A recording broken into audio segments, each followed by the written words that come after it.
What's up mga bitokon? Yes, I'm back. Your boy Rihio, nga taga Barrio, nga anak ni Nerio, at your service by.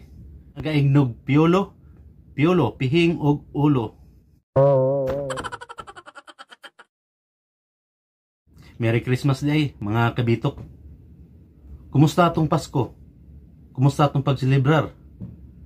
Atong pagparty, atong pagluto, atong pag-inom.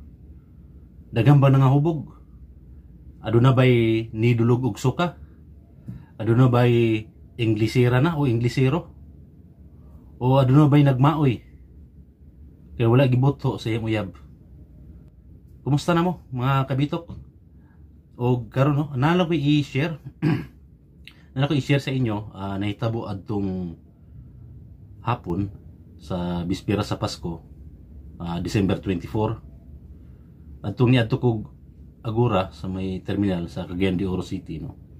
Sa may Agura nga nakoy gihatod nga akong pag-umangkon, ipasakay na ako kay muli og Bukidnon, muli sa San Isidro, Valencia City, Bukidnon. So atong napasakay na nako siya kato akong pag-umangkon. Nilingkod ko kadali sa may daplin.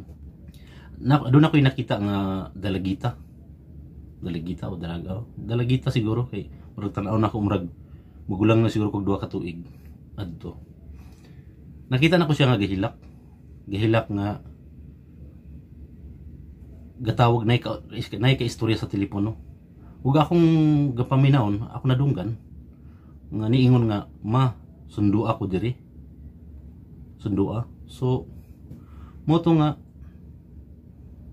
ni-offer ko sa iya og kuan lingkuranan. "Ma'am, lingkod diri oh." Ug ako din gipangutana. Ako siya gipangutana nga, "Ma'am, nabay problema? Ma'am, unsay nahitabo nimo?"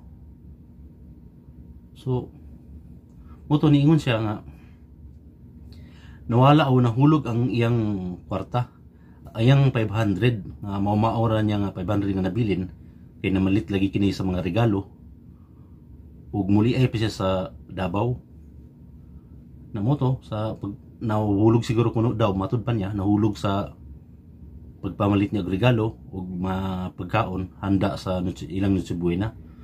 So siguro wala ko nangutana murag nagtrabaho to diri sa Cagayan, mo sa nga mamaw rin ko na ito yung kuan na karon wag si kwarta niya na siya nga unsaon na lang kuno niya pag uli wa na gyud si kwarta maong 500 nahulog man gyud og nawala. So tungod kay kita nga klase o ako nga klase nga pagkatao lagi nga adunay malumong nga kasing-kasing o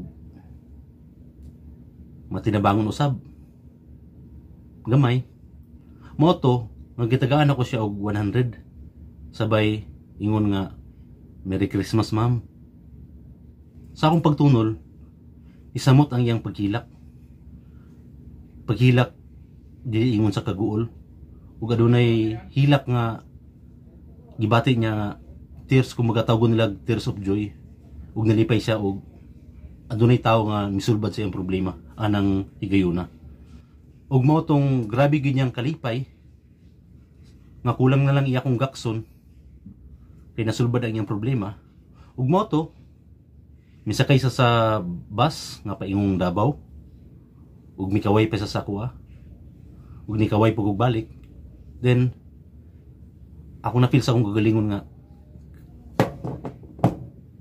kalami paminawon, kalami sa pamati nato nga aduna tay matabangan nga tao, labi na nga na ako'y extra nga kwarta kaya nakakita mo gugog 500.